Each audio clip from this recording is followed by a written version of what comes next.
Hello, everybody. Welcome to the Positive Pessimist Podcast. I'm your host, Tim Gaither. It's Wrestling Wednesday. My guest today is Daniel Deshazer Jr. Daniel is a 2 or 3-time state champ from Kansas. I'm not sure exactly which. Read a couple of different things, but he's total stud. He's a 2-time D2 national champion. Looking forward to having him. Another Kansas legend. So I hope you guys enjoy this, and let's bring him in. What's going on, man? Can you hear me? I can hear you. What's going on? Good. Not too much. How you doing today? I'm doing well. I'm not can't complain myself. How about you? I'm good. So you're in Minnesota now? Yeah, I live in Minneapolis. And are you the strength and conditioning coach? Is that what I read on Facebook? I used to be an intern for the strength and conditioning program. So right now I still train full-time wrestling. Okay. So you spend a lot of time with Brandon Eggum and those guys. Do you compete against? Is your weight class right now 125, or are you up at 61 now? I was 125 this past year, but I just bumped back up, so I'm 134. Was that a difficult weight for you to make? Because you're probably about the most physically imposing dude on the senior level. As far as every time I look at you, I'm like, how does that guy make 125? Man, it was a struggle for sure. Not necessarily a struggle, but it was rough. Yeah. Definitely got to make sure I'm real disciplined with that. Yeah. Is it a 1 or 2 hour weigh-in for senior level? 2 hours. Yeah, 2 hours. 2 hours. Okay. What kind of coach is Brandon Eggum? I always wondered that. What kind of coach is he? Yeah. He's pretty cool. He's real intellectual. He's not a guy that's gonna really get on you. He's more so he's gonna break the things down for you, to break it down to like the simplest form for you. He's one of those type of guys. So he's a good guy. Was it odd at all to be like competing against? Because Zach Sanders was the same weight as you, right? What's that? One more time. Was it weird to be competing against Zach Sanders or be in the same room with that guy since you were in the same weight class and everything? Yeah, it was very awkward. I mean, I haven't had to do anything like that since I was a kid, so it was definitely different for me. Yeah, it's weird. And me and Zach, we have a real good relationship too, so that just made it even more, Yeah. But, I mean, it's part of the game, at the top level, you might have the number 2 guy and the number 1 guy in the same room, so you got to be ready to go. But it was very awkward for me. Have you guys ever had to compete against each other in competition yet? You're kind of cutting out. Let me fix this here. Yeah. Have you guys had to compete against each other on the senior level? We have. We wrestled about 2 years ago. It was a 2-1 match. Yeah. He snuck a takedown in on me at the end. How old is Zach now? Because he's been on the senior level for a while now. Man, he's up there, man. He's in the 30s. Yeah. But, I mean, hey, he's still performing. He's still in good shape, and he loves it. So, hey, you can't tell the guy nothing, man. He's still competing. Yeah, absolutely. You're from a legendary family. Your brother was a 4-time state champ. Your dad was a 2-time state champ. I remember your dad when I was a kid, just like the stories of him. Did he have a bald head, even like in high school? I don't know. I don't think so. I think he had maybe like a low fade, but I don't think he had a bald head. Okay. I remember the stories, though. People were genuinely scared of your pops. Hey, I hear a lot of stories about the dude. Yeah. Yeah, a lot of stories. Are they true? I'm not sure. I can't call it. Is he the one that got you into wrestling? Yeah, definitely. So I was pretty much born into it, and like you said, my dad wrestled in high school and college. So once I was born, I believe he was probably just now finishing up his career. So I mean, it was kind of obvious for me to just roll right into it, And he was also coaching, so I was always by him anyway. So I was starting my cage. Yeah, it was cutting out a little bit there. I'm not sure what. Sometimes Zoom is weird, but I read somewhere that you started when you were 4. Is that right? I couldn't hear you. I said, were you kind of cutting out again? I said, were you 4 years old when you started out? Yeah, I started off at 4 pretty much. Yeah, Yeah. that's when I like really started competing. But I'd say I already knew what was going on a little bit before then. So you know, Yeah, I'm always curious because my son's 2.5, and I want him to wrestle someday. So I always ask people how their dads got them into it and that kind of thing. Were you good from the start? Were you a natural? yeah, I was pretty much a natural. I was ready to go. So my first year wrestling, I was 4. I ended up getting like, we didn't have 600 states, so you had to wrestle 8 and under. So I ended up getting second my first year wrestling, like 8 and 9 year olds. At And I was 4? like, yeah, I was ready to go at a young age. I guess so, man. Wow, that's awesome, dude. So you got second in state as a 4-year-old. How many kids state titles did you win? So I won everyone from age 5 to 15. Wow. Okay. So that's quite a few. Oh yeah, definitely. I was on the roll there. Yeah, that's awesome. Do you remember how many losses you took as a kid? Not really. I know in the state of Kansas, I didn't really take any losses. I didn't lose in the state of Kansas till 8th grade. And Okay. that was I lost at a little small tournament, probably like 2 weeks before the state tournament. And then I beat that kid, a few weeks later. So yeah, that was my only loss really from age 5 to whatever, 14. What was it hard to stay humble during that time? I mean, when you're a kid and you win that much, you would think after a while it might make you cocky. I don't think it was hard to stay humble because it was kind of expected for me. And, as for myself, I kind of expected it.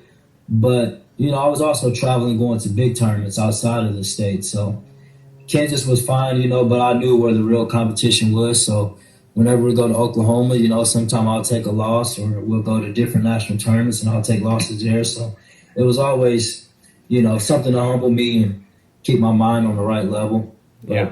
I always had big expectations for myself. So it was a good journey. And was your brother the same way as far as when he was a kid? Did he win Kid State every year and all that, Tristan? Um, not as much as I did, and I think he started a little later than me. But I think pretty much once he got into his older years, I think he was pretty much the guy to kind of handle everything. Yeah. And he was a 4-timer, right? Yep, 4-timer high school. Tell me about your high school career. At Wichita Heights is where you went, right? Yep, Wichita Heights. Cool. I was a 3-time state champ out of there. I won my freshman, junior, senior year. I lost my sophomore year in the finals. Yeah, that was pretty much it for me. I wish in Wichita we kind of got a rule where they kind of limit our traveling. So I wish we were able to actually travel a little bit more and, travel and go to some other states. So we really didn't see too much competition outside of that. So it was, kind of tough to find good quality competition week in and week out. But it was pretty good. And I mean, other than that, I was just involved in some other sports as well. So that was pretty much my high school life. Do you remember how many times you lost in high school? I lost 4 times. 4 times. So after winning, what was it, like 11 state titles or something like that? Was that a difficult loss for you to take your sophomore year? Oh, it was very rough. It was very rough. I took it real personal. So just like I said, I put high expectations on myself. So, I'm going in high school, I'm following my brother, my brother just won 4. So I'm like, man, I'm next up, I'm going to win 4, and that's it. Like, that's expected. So, once I lost that sophomore finals, I'm like, man, it was like my heart broke. It was a struggle. It was definitely different for me. But you live and life goes on. And, I had some injuries I was battling. I tore my shoulder real bad the very first round. So it was like just adversity, like the very first 10 seconds of the tournament. It's like I threw a headlock, I posted my arm out, and my shoulder came out of place. So it was rough. So I had to wrestle pretty much with one arm for the rest of the tournament, and I lost in the finals in like double overtime. So it was just rough, but Yeah. it's all right, man. It was definitely a heartbreaker, but it like you say, it kind of humbled me in a way. You know, like, hey, it's not just be a walk in the park for you. You got to still work for it. You know. So that next year, I kind of was making sure I was really healthy, and when I went out there, I kind of tried to leave a statement every match. Yeah. Yeah, I bet kids were probably scared to death of you that junior year. They're like, oh shit, he's gonna be on the warpath. Yeah, it was a good year. It was a good year. I went undefeated that year, so it was pretty good. Yeah. Did you go undefeated your senior year as well? My senior year, I ended up losing one match. I lost to a guy from Norton, Kansas. Okay. But we wrestled at the end of the year. I got my payback on him. Yeah, But yeah, it was all right. It was a good year too. yeah. So you're a 3-time state champ, 4-time finalist, and had it not been for that shoulder, there's a great chance you would have won 4. And I imagine quite a few schools were looking at you. I read that you went to Oklahoma for a while before you went to Nebraska Kearney. What was your experience like at Oklahoma? Oklahoma was good, man. I really enjoyed it. So Sammy Hansen was actually the one that recruited me to Oklahoma. So over that summer, they're having a coaches change. So Jack Space was the head coach, and Sammy Hansen was, he was supposed to be the next guy up. So over that summer, he actually didn't get the job. But I also had some buddies there as well. Some other Kansas guys. So there was no point in me leaving. Mark Cody ended up becoming the head coach, and it was a good experience. I pretty much spent my redshirt year on the bench pretty much because I finally got my shoulder fixed that year, so that summer. So I was pretty much out from July to December, and once January, February comes around, everything's pretty much just focused on the NCAA guys. So I actually didn't compete till about part of April. So I went to University Nationals there, and I believe I got 7th place there. But yeah, it was a great experience, man. Like that college atmosphere is amazing. Those football games are amazing. I met some good friends who I'm still friends with to this day, and man, it was just good. A different environment. You're out there on your own, and you kind of get to become a real man. You thought you were a man in high school, but you really become a man when you're out there on your own, and you got to take care of yourself, feed yourself, pay these bills here and there, and it was good. It was good. Were you able to compete with those guys right off the bat when you got to college? Yeah, I wouldn't say my competition. I definitely wasn't too far behind those guys. Jared Patterson was a 25 pounder, so I got to wrestle him a lot. We used to have some pretty close matches in the room, and 33 pounder was Keller. He's actually from Bishop Carroll. So I mean, I would wrestle those guys, and some of the other top recruits like Cody Brewer. So we would all be in there, banging heads, but it definitely wasn't something like I was far behind. I mean, it was some things I had to adjust to, like, 3-minute first period. That was definitely different. Riding time was definitely different, but I was never really bad on bottom anyway, so that was kind of an easier transition for me. But yeah, it wasn't a big jump for me, honestly. Yeah, that first period, I wrestled a couple years in college, and that 3-minute period does take a little bit of getting used to. You wouldn't think a minute would seem so long, but man, that first period takes forever when you're not used to it. I got some stories. My freshman year, when I transferred and actually was in the lineup and doing some things, man, that 3 minutes was killing me. Well, But what's you get used to it. what's a story that you can tell me? Oh man, my first tournament, it was we went to Wyoming, so it's already, the altitude is a little different, and I don't know if I was playing a mind game with myself or what, but I think it was just first tournament, first college tournament. It's a different environment. You're wrestling all D1 guys, so it was just very different. But man, I think one match I might have gave up 5 stalling calls in one match. Just exhausted. I was still in the match though. I think I was winning. It was like 7-4 probably I was winning. Then I gave up like 5 stalling calls. I think I probably ended up losing by like 1 point. But it was just crazy because it's like, man, that 3 minutes is different. Yeah. It wears on you. Yeah. But, What was I going to ask you? Did you get to wrestle much with Sammy Henson? no, I really didn't. So he was there. I went to summer school when I went to Oklahoma, so he was there probably like for like 2 or 3 days once I got there, and then they kind of announced the coaching change at that moment, or maybe it was right before. But he had left pretty much as soon as I got there, so I didn't really get to do much. But we're pretty close, so we still communicate. And I actually did a camp with him about 2 3 weeks ago, and it was pretty good. I got to spend a week with him, got to train with his kids, and got to actually help him, build the younger generation to come. And he has his boy training academy up in Columbia, Missouri. So it's pretty solid just to be around him and, get a few pointers and pick his brain a little bit. So, yeah, we're still in communication. Yeah, I had him on my podcast once, and I met him at the airport one time, and I described him to people when I shook his hand. It was like shaking that, that character, the Thing and the Rock or whatever that's made out of rocks. I was like, that's what it was like shaking Sammy Henson's hands. He's just made out of rocks. And, yeah. He'll scratch, too. He'll still scrap. Yeah. It's crazy. I would like to see guys like Sammy Henson and Terry Brands and those guys. I would like to see them wrestle just in a one-match deal with some of the top guys just to see how they could do. I bet there's some of them that could still hang pretty well. And Sammy would be at the top of that. My buddy on Sammy, man. He's intense. He can still scrap. Yeah. So, he's a good dude. What is he like as a person? Man, you'll think he's super intense, which he is super intense, but he's also very funny. He's very funny, very loving person. You'll think like, you look at guys like the Brands brothers, and you look at guys and you're like, oh man, he just carries himself different. He has a different intensity when he wrestles. You think that's him off the mat, but they still carry that as well. But they're also real loving people, and he's a real helpful person as well. So yeah, he's a real good dude. So then you ended up going to Nebraska at Kearney, is that right? Yep. 4 years out there. Okay. Why did you end up transferring to Nebraska? I was at Oklahoma. I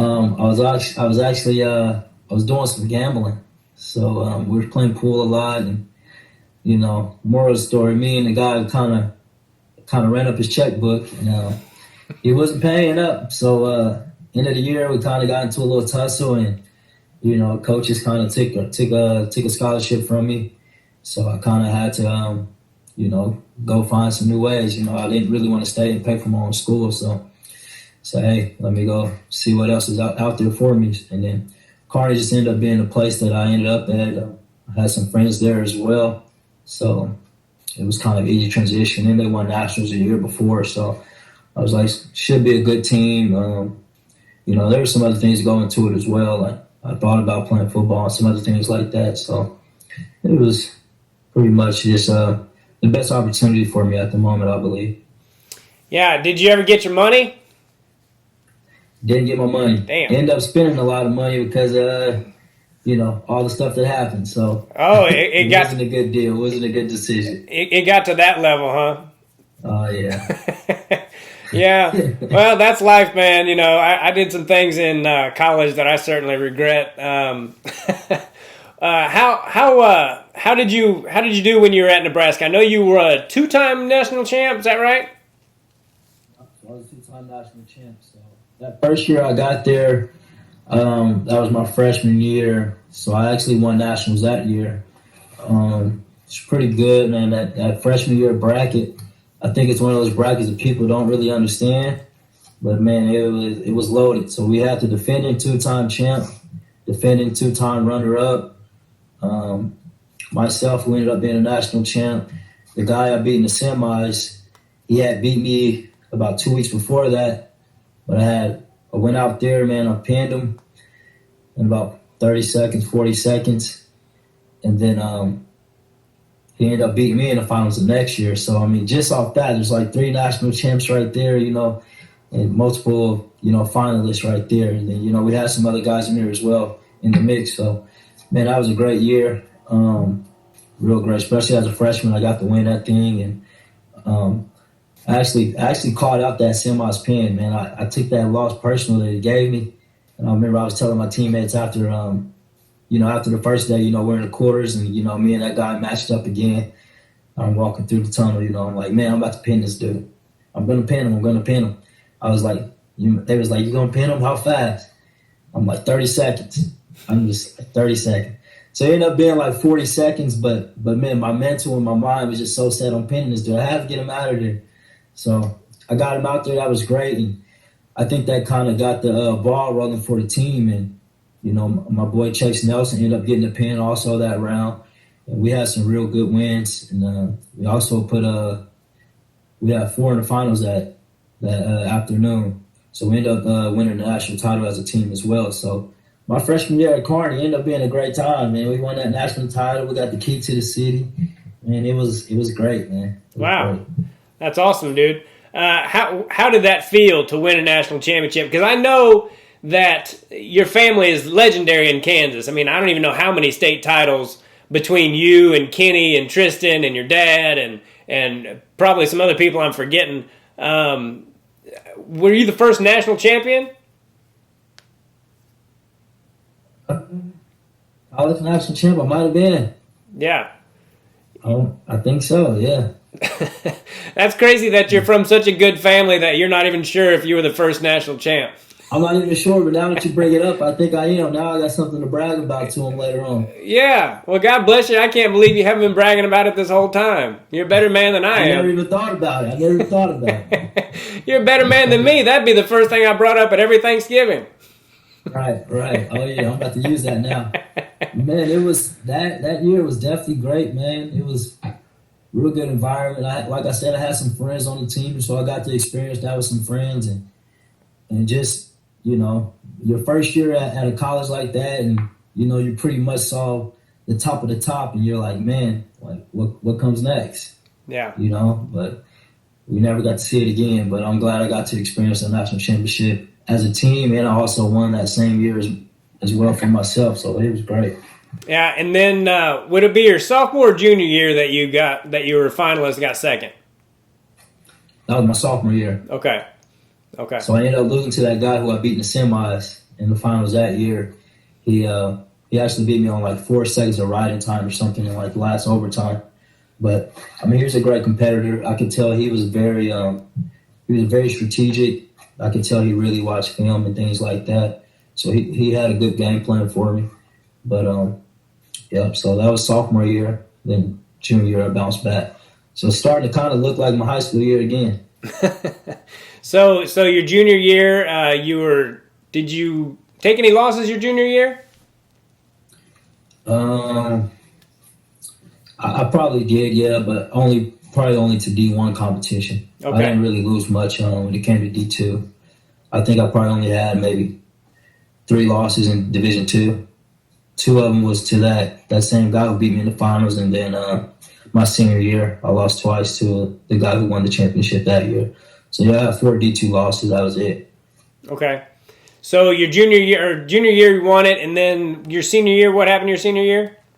My senior year, I ended up losing in the semis to the champion. So he was a pretty good dude too. I kind of forget his name sometime, but he was pretty solid. And then yeah, he actually came from the University of Ohio State. Okay. So he was also a D1 guy, you know, who came down to D2, and you know, he took me out. But it was very questionable. I gave him a penalty point very early in the match from grabbing the headgear. It was, you know, subjective. You know, you can call it if you want. You know, some people will probably never call it or give you a warning first. But, you know, ref didn't give me a warning or anything. Just gave this guy a point. You know, I was down 1-0 in the first period just off that, and ended up losing by 1 point late in the match. So, I mean, I had time to bounce back and make some things happen, but, you know, it is what it is. Yeah. So it seems like all the matches you lost in high school and college were just razor thin. Nobody beat you, handily by any means. No, I didn't really take any big losses like that. Not really. You know, there's a few, maybe about a few points or anything, but I don't think I've ever. Pretty sure I was never major or anything like that. I don't give a back points or anything. So yeah. So your senior year, what did you end up placing your senior year? I got 3rd. Okay. Yeah. Well, that's a hell of a college career, and I didn't mean to gloss over your junior year when you won it again. What do you remember most about that national championship? I I actually gave up. That was pretty tough. It was a tough tournament, so wasn't. It was kind of similar to my freshman year, so it ended up being like 3 or 4 different national champions in that bracket. So I remember my quarters match. Who did I wrestle? I believe I wrestled a guy from Chatham State. He was a short guy, pretty much like me, but it ended up coming down to a ride out. So I had to ride this guy out. People didn't really respect me as a top wrestler. I was more so on my feet. But I ended up riding that guy out for the whole 30 seconds in overtime. So it was kind of, unexpected for him. But me and him, we wrestled before as well, and we pretty much had some close matches again. And that was the same way I beat him the previous time. So, yeah, I rode that guy out. My next match was against eventually he was a national champ as well. He was from, I forget what school he went to. Nate Rodriguez, he was pretty good too. But it came down to like an overtime type deal. So I ended up winning that one by 1 point. And then in the finals, this dude from Ohio, he came out and took me down right away. So I was down 2-0. I had to battle that. And, in the last period, I think I took him down with probably like 20 seconds left. And I needed like, I was like short like 2 seconds of riding time. If I would have got like 2 more seconds of riding time, I would have got my point. I let him go. So we ended up going to overtime. And then I think I took him down in overtime to win that one. So that year was a whole bunch of overtime thrillers. And man, I had to dig deep 3 matches in a row for that one. So yeah. It was a tough one. So you're a 3-time finalist, and then going into your senior year, you make it to the semifinals, and how difficult was that mentally? Because I know what it's like to only have the championship on your mind, and then to get beat before the finals. How hard was it to come back mentally and get third? It was mentally going into the second day, to be honest. Just starting off the day, I was very weird. I really don't ever get emotional. I don't let things get to me. I'm very focused. So just the second day that morning, I'm warming up and everything just kind of hit me. I'm like, man, at that time, I'm like, man, this might be my last 2 college matches ever, or my last 2 matches ever, period. And I'm like, man, I'm a senior. Like, it's my last time with my team. It was really just hitting me emotionally. So I don't think anyone knows this, but man, I kind of dropped some tears after I warmed up that day, and it was just weird. You just didn't know what was going to happen. It was your last time with your boys you've been with for 4 years. It was kind of the, end to a chapter, my coaches and everything else. And then, and then I also, came out and I lost that semis match that morning. So, man, that was real rough for me. That was heartbreaking, especially the way I lost, giving a penalty point. It was just like, man, it was just rough. But, yeah. After that, it was real tough to get my mind back right. But, instead of being down on myself, I was actually, kind of pissed off. So I was like, man, I gotta do it for the team. So it became bigger than myself. It was for the team. I thought we could win a national championship that year as well as those other years. And I was like, man, I kind of let the team down. Everyone expected me to be in the finals and take care of business. So I was an angry dude on that backside, and a lot of guys didn't really want to see me. So yeah, I think I pretty much measured everyone. Besides one guy, he kind of got on the skates at the end of the match, only won by 7. And then for 3rd and 4th, I actually ended with a pin. So to end my career with the pin, it was pretty good. Yeah.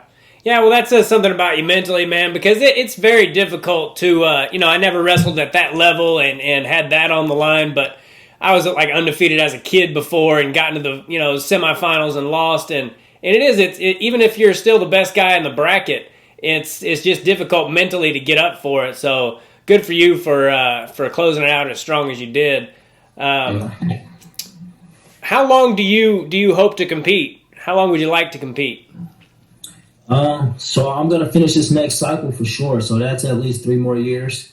And then we'll see where things go from there. So, right now I'm 28. So by the time that comes, I should be, 31, pushing 32. So I'm still healthy right now. And, we'll see what happens from there.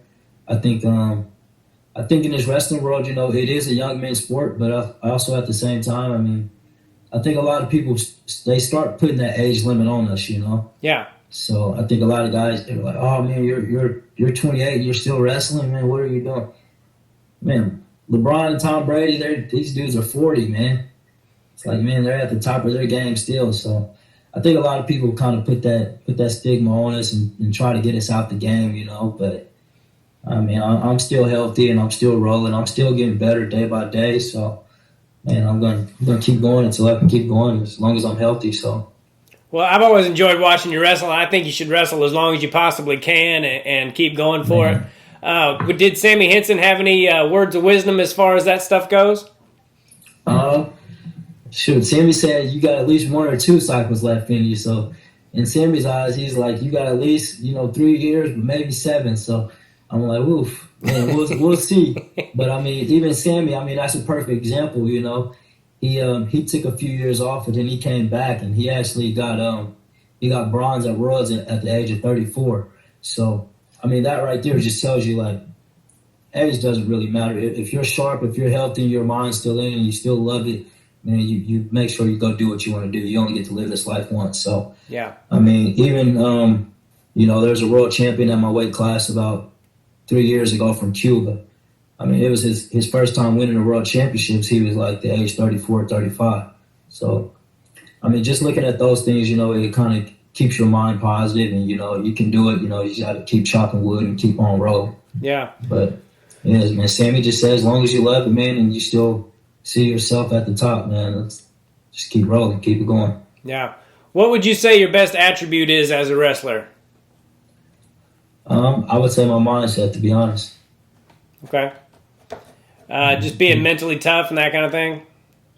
What'd you say one more time? Just being mentally tough and that kind of thing? Yeah, just mentally tough. I'm real focused, real disciplined.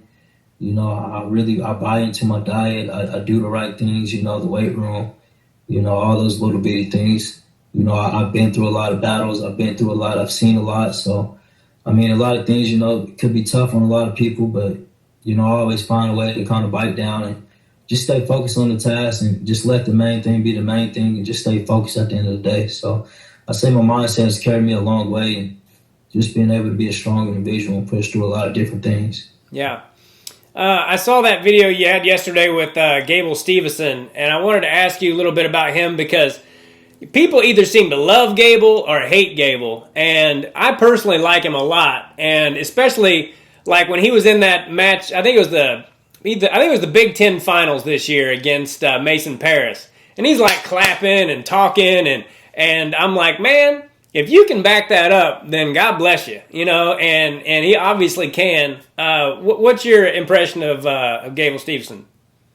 He's a great dude, man. He's my boy. I think he's, like you said, you either love or hate him. I think some people kind of misinterpret him. And, within the wrestling world, we're kind of like, oh, we don't want showboating, blah, blah, blah, all of that stuff.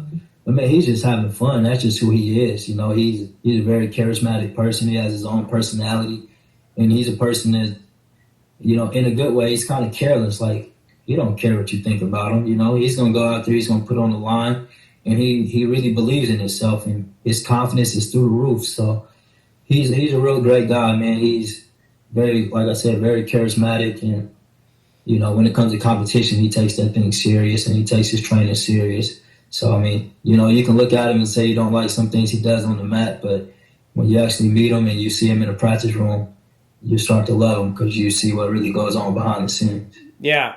Yeah, I don't know him. I've never met him, but to me, I'm like, that's a nice dude. You can tell he's a good dude. I mean, in my opinion, from what I've seen of him, and, I think people get hung up on things that maybe they shouldn't. And in my opinion, one of the best attributes in the world is it's one thing to say, I don't care what anybody thinks, and it's a whole nother thing to genuinely not care what other people think. And he seems to have that, and I love that about him personally. Oh, yeah. He's got a chip on his shoulder for sure. Especially when, if it means something to him, like the Gwiz match, it was personable. Yeah. It was very personal, so he went out there and he was determined. And when he's focused, man, he's a hard dude to beat. So I'm pretty excited to see what he does at the Olympics, man. If he's focused and ready to go and, doing his film work and all of that stuff, as long as he competes, man, we might got another gold medalist on our hands. And I'm not sure when the last time we had a heavyweight one, but man, he might be the one to do it. So I'm very excited to see. Yeah, you'd probably have to go all the way back to Bruce Baumgartner for a heavyweight Olympic champ. Probably. Yeah, it'd be a while. yeah. He's I've never seen anybody that big that moves like he does. He's great, man. You should see him do some other sports, man. When we playing games in the room, he's the same. He's just elite, man. He's elite. Yeah. Basketball, it doesn't matter what it is, man. Throwing a frisbee, it doesn't matter. He can do a lot of different things, man. You see him do all those backflips and stuff, man. He's an athlete. He's built for it, so he loves it. Yeah.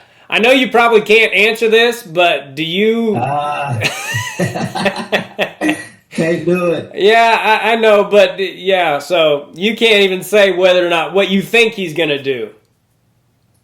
To be honest, I really don't know, and he hasn't told anyone. So Okay. he said that he's going to let everyone know when he gets back. But from my standpoint, I can kind of see him coming back. Yeah. I mean, if he gets a gold medal, I mean, man, that'd change a lot of things. Like, I don't think I would come back after a gold medal. But, there's a lot of different things going on right now with the NIL stuff. You can get endorsements and get deals and stuff. And I know, he's obviously a high ticket guy. So with that being said, he might be back. Who knows? Yeah. He can probably also get those things without wrestling as well. But I think he's a guy that also wants to finish school. So I can see him coming back. But Yeah. I don't know, man. We'll see. Only he knows right now. Yeah, from a selfish standpoint, I hope he comes back just because I just love watching him compete, and I love division. I love watching NCAAs and all that stuff. So I would love him to come back, and in my opinion, I'm like, you got your whole life to do WWE, man. You need to keep wrestling, but that's obviously up to him. I wanted to ask you, what was it like growing up in such a legendary family, as far as Kansas wrestling goes? Very, very, very, I don't know how to describe it. Very tough, but very, I don't know. Everyone's always trying to test each other. Put it like that. Everyone's always trying to test each other. Growing up, me and my brother, we had a lot of fights. He's 5 years older than me, so I can try as much as I wanted to. But he was bigger than me, stronger than me, so I took a lot of L's from my big brother. I also had a lot of cousins and stuff. But it was a very rough environment when it came to like physical activities, man. We were always competing and getting into it about little small things. But other than that, the family was very loving. So it was very loving but very tough at the same time. Yeah, it's a lot of tough love going on, but man, I wouldn't trade it for anything, man. I think my dad raised us in the best way that he could. So he framed our mindset, and he had us really locked in, and we were just kind of different as kids. Yeah. A lot of his friends say, "Man, you were raising killers as kids." Some way he kind of was, man. He was kind of crazy as a young kid, but he's a softie now. Yeah, is he? Yeah, for some reason I had this picture in my mind of like somebody starting shit with the Deshazer family at like a family barbecue or something, and what a mistake that would be. It was none of that. I think they knew beforehand. Yeah. There was none of that going on. Yeah. It was more so you got to stop us from fighting each other. Yeah. What did you have a lot of? What kind of role did Kenny Taylor play in your life? He's your cousin, right? He's the older cousin. Kenny's a little older than me, so as a kid, I don't really remember too much from him. But I do remember like going and watching him wrestle all the time, and he would pop into the wrestle room every now and then and kind of help us out. But I think when I was a kid, I think that's more so when he was in his college years.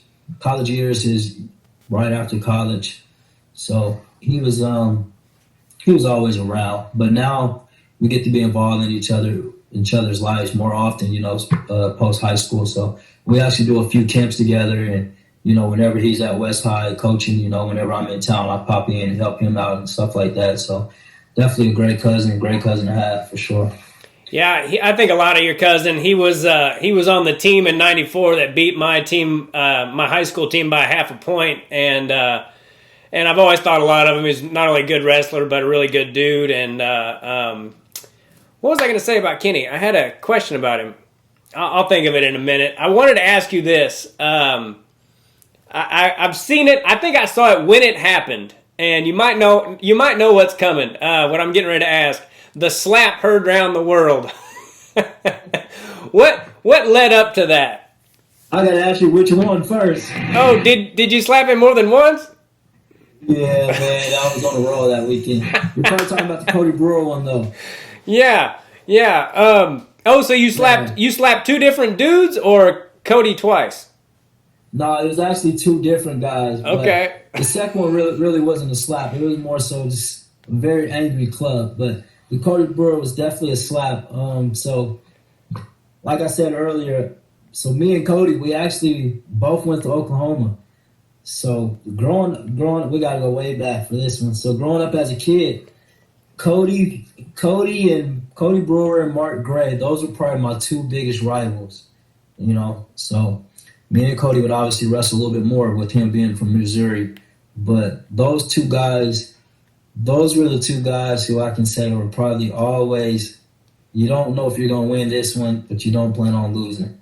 It was always those two guys for sure. But Cody growing up, man, we always had our battles. And his family was kind of like my family, so they were both rowdy. So, you know, we'll be wrestling and you don't know what's going on in the stands. We're out there wrestling, the parents might be fighting. We don't know.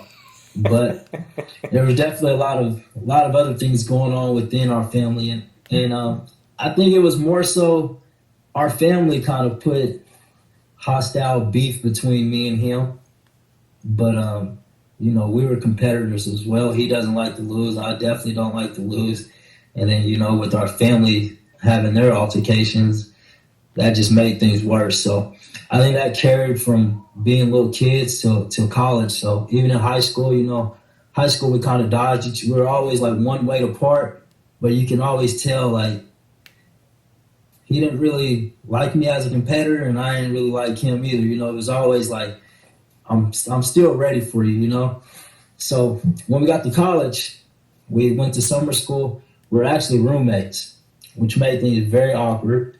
You know, I didn't care personally, but I could tell he was kind of moving different, you know. So he didn't really stay in the room very much, and then you know, we would wrestle a little bit in the room, and it was always, you know, very chippy, but you know. But outside of the mat, though, we're actually pretty cool with each other. Like we can have a normal combo. We laugh about the slap and things like that. But when we get on the mat, man, it's like, and we hate each other. But yeah, so when I left Oklahoma, you know, my high school teammate Matt Reed actually went to Oklahoma. So he would kind of always tell me, you know, Cody's chirping, saying this and that. So I'm like, all right. So, you know, our junior year, we both won national titles. So I think that kind of brung it up into the equation, like who will really win, you know? So it's like, it's back into discussion again. So, you know, I guess we've just been kind of waiting for that match, you know? And then we actually wrestled at Las Vegas Invitation that following year, our senior year, which was in like December. He ended up beating me probably like 4-1, 5-1. But man, we ended up having to wrestle first round. It was weird. It's like they did it on purpose, definitely. Like the previous year, I got fifth at that tournament. He's a returning national champ. I shouldn't have to wrestle number one seed guy right off the bat. But we ended up wrestling the first round. He beat me there, you know. It's a semi-close match, but he handled the match for sure. You could tell he was definitely in a D1 room every day, you know, doing the little things. So he was just pretty much more sound than I was at the moment. And then, you know, it kind of humbled me. But come to that tournament, you know, I was ready to go. And the match before that, I actually wrestled Dardane's brother, who used to wrestle at Minnesota, which was awkward for us already. Mm-hmm. So I wrestled him, and you know, he's very in your face. He's gonna spam you. He's gonna spaz out on you. So I ended up winning that match, and man, I was exhausted. So I go into the Cody Brewer match, obviously I'm pumped, I'm ready to go, but I'm like, man, I just got done wrestling 10 minutes ago. So on the senior level, they don't care if you just got done 2 minutes ago, they're going to wrestle you.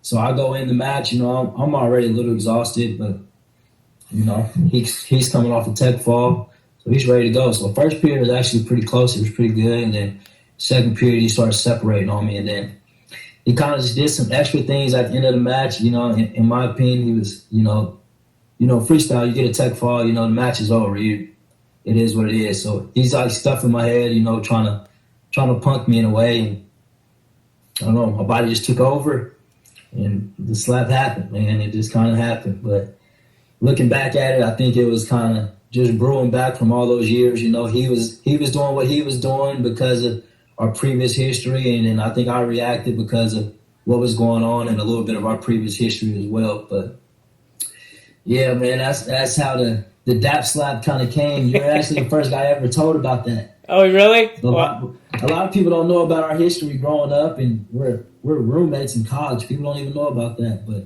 there's a lot of other stuff brewing into that thing. How did you guys become roommates? Did they just throw you in there together? It's a random thing. But knowing the coaches, they might have did it on purpose. Who knows? Yeah. And going back to Dardanes, man, those dudes were tough. Which one was it? Was it Nick or Chris that you wrestled that day? Chris. Okay. Chris, yeah. Yeah. And this is a completely different subject, but Nick Dardanes, not a lot of people know, but that year that Logan Stieber won the Hodge Trophy, Nick Dardanes actually beat him. And I would love to be able to find that match, because I can't remember how it played out, but they screwed him.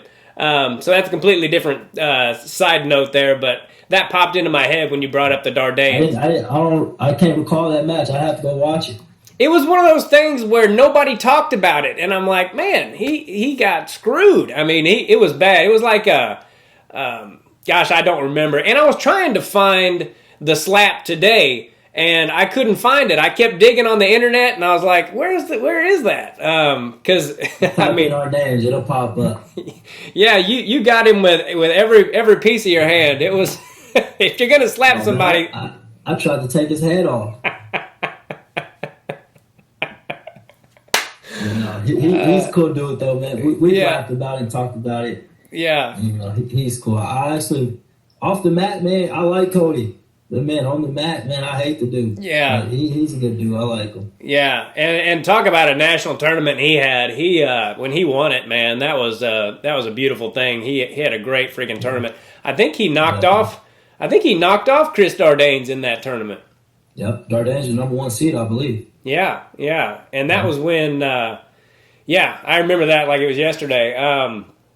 What was I going to ask? What would you say is the ultimate goal that you have in wrestling, and what's it going to take to achieve that? My ultimate goal, honestly, is just to see my full potential. I still don't think I've ever really tapped into my full potential and seen the best that I could give. But I think with that being said, I think just going in every day and doing the little things that's necessary. And if I achieve making the world and Olympic teams, I think that'd be a huge goal as well. But I'm here to get medals also. So I'm not here just to make the team. I'm trying to bring home a medal. One of those medals can change your life forever. So I think just going out here and, if I take care of business and reach the high heights that I can see myself at, I think that'd be a big achievement. But outside of that, I think I got a lot more to offer than just wrestling. So when I'm done with wrestling, I kind of plan on, giving back to the youth. I really love coaching and helping out with kids. So if I can do a little bit of that and start my own gym doing wrestling and also doing like some personal training and some multi-sport type things like that. And just kind of giving kids things that I never had. Like growing up, I really loved football, and I never really got to go to combines and stuff like that. I never got to go to a real high-level top training facility. I never really had great high-level coaching. My dad and those other guys around us, the Knoxes, the Taylors, and all of those guys they were nice. They were real good at what they did, you know what I mean? But there's definitely different levels when it comes to coaching. But Yeah. I think those guys know how to get the best out of me. But I think coaching wise, there's a few guys out there who's gonna pick out the little bitty things, and I'm a very detail oriented guy. So when I see the little things when I'm coaching, those are the little things that I point out. But yeah. So eventually, just want to open up a gym and give back to the guys, and then get into some real estate and some other business avenues like that. So I think that's just pretty much my thing, is just kind of having my impact on society and helping other guys kind of achieve things and receive things that I didn't have growing up as a kid. So I think that's a great answer because, a lot of people would just be like, I want to be a world champion and that's it and all that. And your answer is, you want to fulfill your potential, and whatever comes from that is what you'll accept. And I think that's great, especially not that 28 is old by any means, but, that you still know that about yourself, that you feel like you haven't reached your potential yet. And I think you have amazing potential. I love watching you wrestle. And I wanted to ask you what the best victory you've ever had was, and also the toughest loss. best victory, I would never be able to say that. I don't think. I'm always if I beat you, I think I was supposed to beat you. Okay. So there's never a thing where I surprised myself. I feel like my toughest loss, it's probably either that loss in high school my sophomore year, or probably my one in college. Probably my one in college. I think that one hit me a little bit more, especially just on the the situation at hand. Just being my last college tournament. At that time it could have been my last wrestling match ever. So I think that match kind of hit me bad, but at the same time it wasn't like a loss where I'm like, man, I gave it my all and I still lost.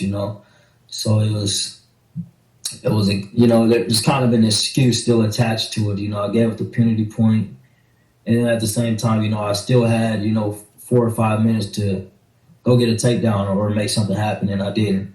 So I wouldn't necessarily say that I've really had a tough loss that really just hurt me, but those two for sure really definitely had an impact on my career. What kind of advice did your dad have when you took those two hard losses, especially like in high school? Growing up, my dad was more so like a real tough person, but I think after those losses, he's more so proud of me than anything. He shows me love, and he gives me support in a different way than what you would expect. You'll think he'll be mad at you, but at the end of the day, he loves you, and he's more proud than anything. So yeah, I mean, advice, I don't think he really just gave me advice. I think his support and his loving was the advice. So yeah, that's awesome. Good. That's awesome. That's how I want to be with my son. So I love when I hear that kind of stuff. What's the hardest thing you've ever dealt with in your life, on or off the mat? And you don't have to answer it if you don't want to, but just losing some friends, man. Honestly, I lost my best friend at the age of 14. So I lost him back in 2009. I believe that was my junior year of high school. I lost him in September 22nd, 2009. And I lost my grandma about 10 days later. So it was real tough for me. That friend, Trey, he was very, that was my road dog. He was in my life every day. So that one really hit me bad. Man, that was tough. And then, my grandma was about 10 days, 2 weeks later. That was tough as well. So, man, I mean, just going through that as a high school kid, I think that kind of, it was different. Yeah. And then also at the same time, I don't think I ever kind of not accepted it, but acknowledged it. And it was, it kind of took me a while to actually realize. I'm like, dang, like that really happened. It took a while for me to step back and just kind of soak everything up. But those definitely impacted my life for real, and it kind of motivated me as well. It kind of gave me a little bit of motivation to keep going. And, every time I go out there and I wrestle or play football or whatever, I always wrote on my wrist in football, and, I always had some other rituals, when I'm going out there, and I always got them with me. So yeah, probably those two things for sure. Yeah, that kind of loss is tough, man. My little brother passed away on Easter Sunday, and I don't think I'll ever fully, get over that. So I understand Yeah, that for sure. completely. I understand that completely. Let's end on a positive note here. I wanted to ask you, what does DAP come from? What is that? How's that nickname come about? A lot of guys ask that, man. So it's short for the term dapper. So Okay. dapper, kind of clean cut guy, whatever you want to call it. Everyone has their own definition. But one of my uncles actually, he used to always use the term dapper growing up, and he kind of just passed that along to me, and it kind of got attached to my dad a little bit as well. So you could say it's kind of passed down from my dad, but I say my uncle actually gave the name to me, but my dad likes to claim it a little bit too. But it's however you want to look at it. But Yeah. Yeah. it was just a term that he used to use, and I guess he just kind of seen that in me and kind of put that name on me, and it's been stuck with me ever since. And man, that's just how everyone knows me. Yeah. Like growing up, kids never knew my name was Daniel. Like I had some friends, like I play football with. They're like, Daniel, who is Daniel? And I go, oh, that's me. Yeah, that's me. Yeah. Like, we didn't know your name was Daniel. Yeah. So, if you call me Dap, I probably know you from somewhere. We're probably real close. You're probably considered some type of family.